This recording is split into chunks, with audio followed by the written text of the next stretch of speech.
5 जुलै ठाकरेंप्रेमींसाठी, ठाकरेप्रेमी असं म्हणतात, तो ऐतिहासिक दिवस असेल. कारण अनेक वर्षांची प्रतीक्षा होती की दोन भाऊ एकत्र कधी येणार आणि ठाकरे बंधू मराठीच्या मुद्द्यावर एकत्र आलेले पाहायला मिळणार आहेत.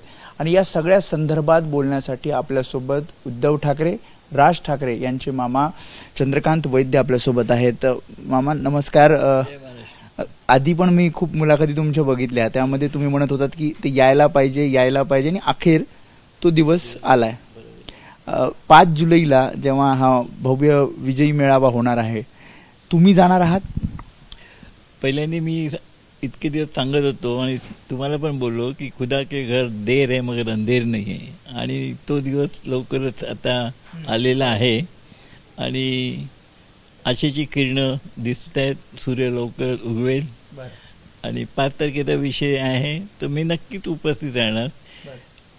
याची डोळा याची देही एकत्र आलेले बघण्यात मला समाधान आहे. तुम्ही खूप प्रयत्न केले, म्हणजे तुम्ही इच्छाही व्यक्त केली की दोन भाऊ एकत्र यायला हवेत, आणि आज जेव्हा हे दोन भाऊ एकत्र येत आहेत, अनेकांच्या आम्ही प्रतिक्रिया बघतोय, जे ठाकरे प्रेमी आहेत ते सगळे इथे वाट बघत होते. मात्र तुमच्यासाठी हा दिवस किती महत्त्वाचा? नाही, माझ्यासाठी आणि सर्व आमच्या कुटुंबियांसाठी हा दिवस फार आनंदाचा आहे. जे दोन भाऊ विभक्त होताना जे क्लेश झाले, ते आता एकत्र येताना जो आनंद आहे तो दुगिणीत झालेला आहे. मागील 17-18 वर्ष तुम्ही कधी राज ठाकरेंना किंवा उद्धव ठाकरेंना या संबंधी चर्चा केली किंवा गप्पांमध्ये सुद्धा की तुम्ही दोघं एकत्र आले पाहिजे असं कधी सांगितलं किंवा एक मामांचा सल्ला दिला का? नाही, मी वारंवार सांगत होतो. इव्हन साहेब असताना सुद्धा मी साहेबांना पण सांगितलं होतं, पण साहेबांनी कधी त्यांच्या बॉडी लँग्वेजवरनं मला वाटत होतं की त्यांना किती क्लेश होते, पण ते कधी मला बोलले नाही. ते बोलले तुझ्या प्रयत्नाने यश येईल, तू नक्की कर, दोघे एकत्र आले तर चांगलंच आहे. आणि वेळोवेळी जेव्हा जेव्हा संधी मिळायची मला की आम्ही एकत्र भेटायचे, किंवा दोघांच्याही जेव्हा उद्धव आजारी होता तेव्हा पण ते एकत्र येऊन भेटायचे, त्यावेळेस अशा औपचारिक गप्पा होत्या. आणि काय त्यांचं काय म्हणणं असेल तेव्हा? नाही, ते म्हणते येईल ते, वेळ येईल ते. दोघांकडनं असंच म्हणायचे की वेळ येईल. हां, म्हणजे विचार करू आपण, काही नको करू, एवढं बोलायचे. बाकी काय निर्णयात्मक कसं काही सांगायची नाही. उशीर झाला म्हणून मी सांगितलं देर आहे मगर अंधेर नाही आहे.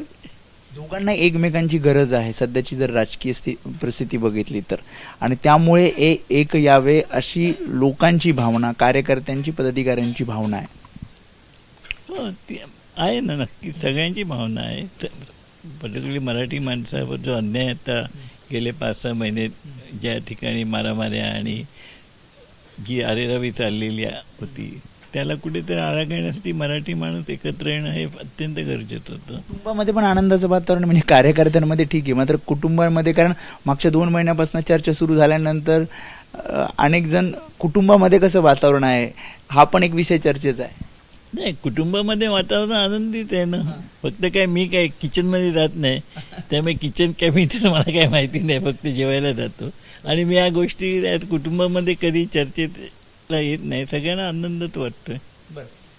कोण कोण असणार, म्हणजे तुम्ही सगळे कुटुंब जाणार आहात, म्हणजे जेव्हा दोघांची भाषणं होतील त्या दिवशी? नाही, कोण कोण जाणार कोण कोण येणार हे मी आत्ताच सांगू शकत नाही, पण मी जाणार एवढं नक्की. माझ्यापुरतं मी नक्कीच सांगेन मी जाईन म्हणून. बरं, ही चर्चा सुरू झाल्यानंतर दोन भाऊ एकत्र येणार, मुलाखतींमध्ये काही भाषणांमध्ये त्यांनी सांगितलं की जे लोकांच्या मनात आहे किंवा मराठी माणसांच्या मनात आहे ते होईल. या सगळ्या 2 महिन्यामध्ये तुमचं बोलणं वैयक्तिक झालं का राज ठाकरेंशी किंवा उद्धव ठाकरेंशी? नाही, काय बोलणं झालं आणि काय म्हणलं हा वैयक्तिक प्रश्न आहे ना. ते खाजगी गोष्टी मी आत्ता जर सांगत गेलो तर ते सार्वजनिक होतील ना, त्यात काही खाजगीपणा राहणारच नाही ना. पण पॉझिटिव्ह आहात सगळे दोघे? दोघांचंही मत असं अगेन्स्ट असे एकमेकाच्या विरुद्ध कधी बोलायची नाहीत, खाजगी सुद्धा एकमेकांच्या विरोधात बोलायचे नाही. हां, म्हणजे ठीक आहे ना, प्रेम शेवटी भाऊ आहे ना, blood is thicker than water ना. आणि तो लहान आहे हा मोठा आहे, त्यामुळे लहानपणापासून एकमेकांवर प्रेम हे होतच ना.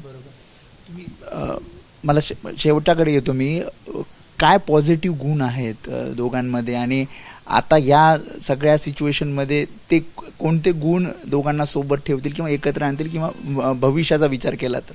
नाही, दोघांमध्ये गुण काय ते आपल्या सगळ्यांना माहिती आहे.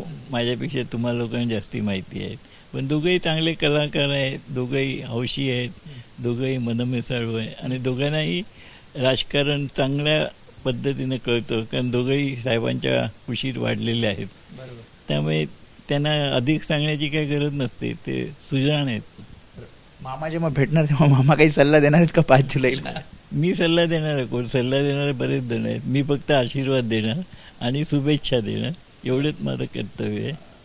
शेवटचा प्रश्न, महापालिका निवडणुका जवळ येत आहेत, मराठीच्या मुद्द्यासाठी 2 भाऊ एकत्र आलेत, पुढेही वाटतं तुम्हाला की एकत्र राहतील आणि महापालिका निवडणुका ठाकरेंची शिवसेना आणि मनसे एकत्रित लढतील? नाही, हे 2 पक्ष वेगवेगळे आहेत, ते त्यांचा निर्णय घेतील, ते ठरवतील, ते चर्चा करतील.